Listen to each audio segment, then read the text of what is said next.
สบายดีพี่น้องมากินแกงหน่อไม้นำกันเด้อนี่แกงหน่อไม้กันแล้วเรียบร้อยมาแกงหน่อไม้แซ่บๆสบายดีพี่น้องมาที่ข้าวแกงหน่อไม้ร้อนๆนำกัน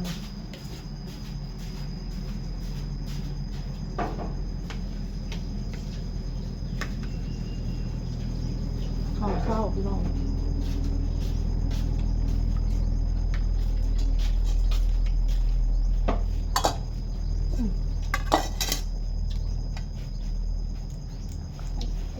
นี่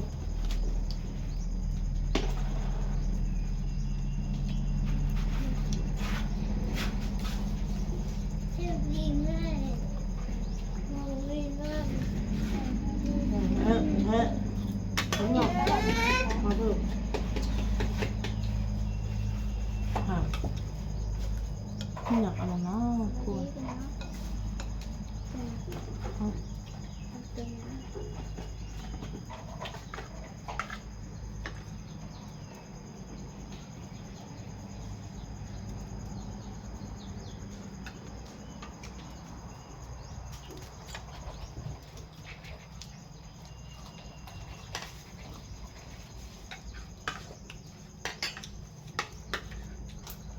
ล้างหม้อกินข้าวแล้วลวกกับปุ่นแม่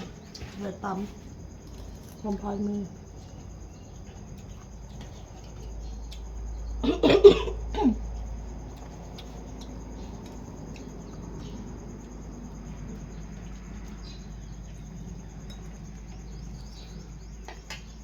เฮ็ดกับแก่แบบเฮ็ดนี่ก็ เพื่อนคนดี เฮ็ดหูลิง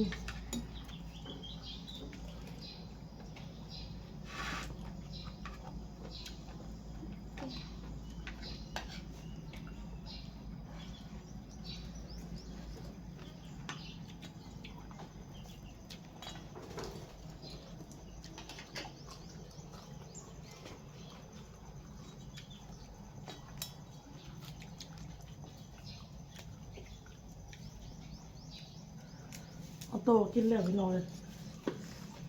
นี่ก็ทอดไข่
ไก่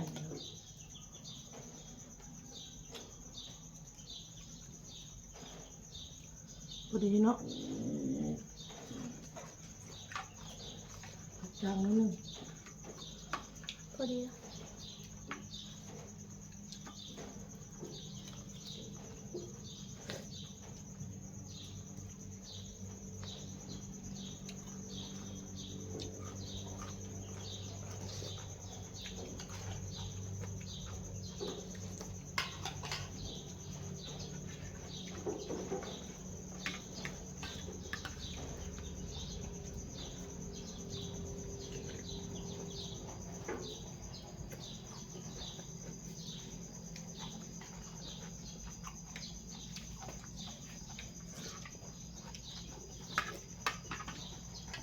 ไก่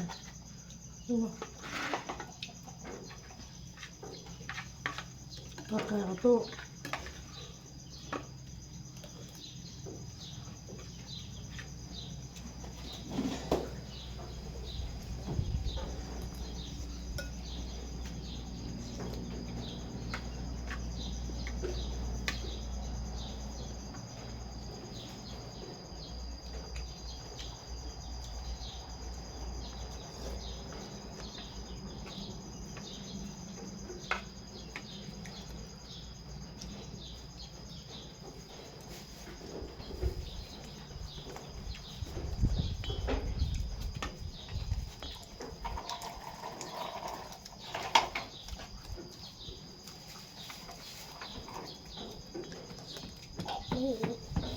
เอ้ย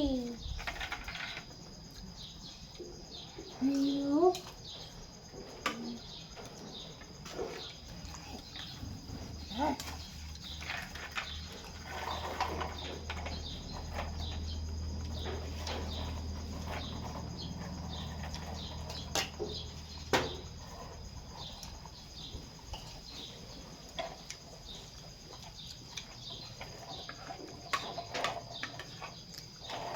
เฮ้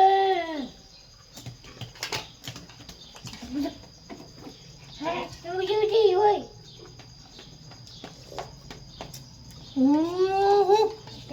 ไปเลยคนตัดสินใจครับคนตัดสินใจเข้ามาไปล้าง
เลาะหาเฮ็ดก็ยังบ่ออกพี่น้อง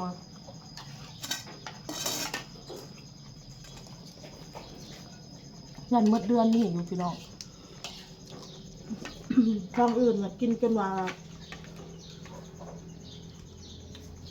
ที่ออกเฮามันยังบ่ได้ออกเลยเนาะมันยังแห้งอยู่ทางเขาว่าฝนตกดีทางเฮาฝนตกบ่ดี เขาเคยออกไว้นะ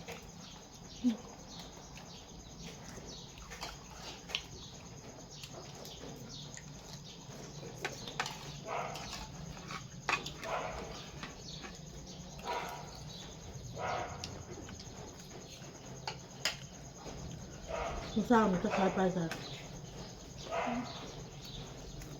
โตบ่ไปมื้อเช้า ไม่ต้องตั้งเอาไว้อ่ะ เราไปอีกทานงาม เนี่ย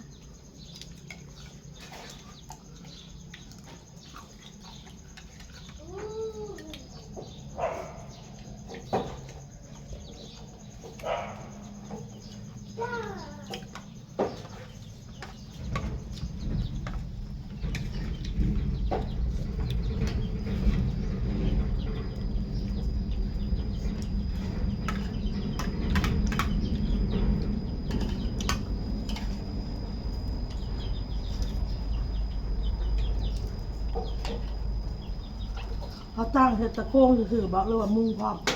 มุมนะ มุงพร้อม อันตัวเขามุงบ่ถึกเลยนะแล้วก็มุงมัน อืม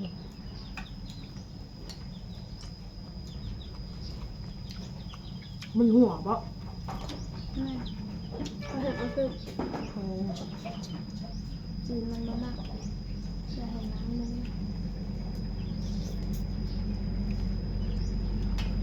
ขอจ้างคนอื่นแล้วก็ไม่เอาคนอื่นเถอะเถอะก็คือ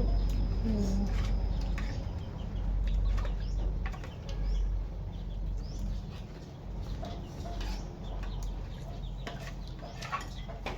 ว่าพี่น้องคลิปนี้ก็แล้วขอคลิปเนาะสวัสดีพี่น้อง